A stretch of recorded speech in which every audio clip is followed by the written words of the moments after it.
వీరు కూడా సమాజంలో బాధింపబడిన వాళ్ళు. ఎవరు? ఇశ్రాయేలు జనాంగం. ఇశ్రాయేలు జనాంగం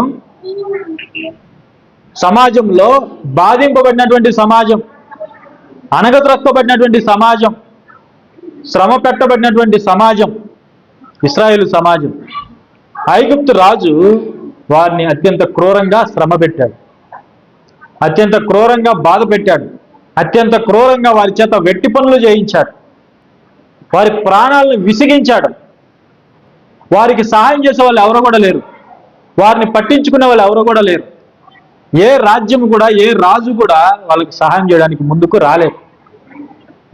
ఇశ్రాయేలును విడిపించడానికి కానీ, ఇశ్రాయేలుకి సహాయం చేయడానికి కానీ ఎవరు కూడా ముందుకు రానటువంటి పరిస్థితుల్లో వాళ్ళు ఎవరి వద్దకు వెళ్ళారు? తాము చేయుచున్న వెట్టిపోలను బట్టి నిట్టూర్పులు విడుచుచు, కన్నీళ్లు కారుస్తూ, చూడండి, నిట్టూర్పులు విడుస్తూ వాళ్ళు దేవునికి మొరపెట్టారు. తాము పడుతున్నటువంటి ఆ శ్రమను బట్టి, ఆ బాధను బట్టి, ఆ కఠినమైనటువంటి శ్రమను బట్టి, ఆ బాధను, ఆ శ్రమను వాళ్ళు తట్టుకోలేక, వెట్టి పనులు చేయలేక, వారికి ఎటు పక్క నుండి ఏ సహాయం అందక వాళ్ళు ఏం చేశారంటే చివరికి దేవునికి మొరపెట్టారు. దేవుడు ఎలాంటి వాడు?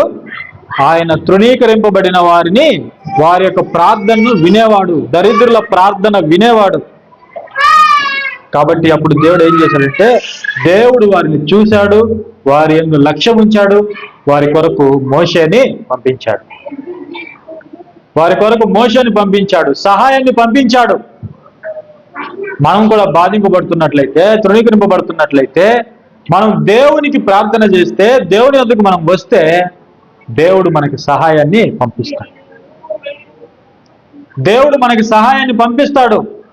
ఏ విధంగా మోషే ద్వారా దేవుడు ఇశ్రాయేలుకి సహాయాన్ని అందించాడో మనకు కూడా దేవుడు ఏదో ఒక విధంగా సహాయాన్ని అందించగలడు. ఎందుకంటే ఆయన దరిద్రుల మొర ఆలకించేవాడు.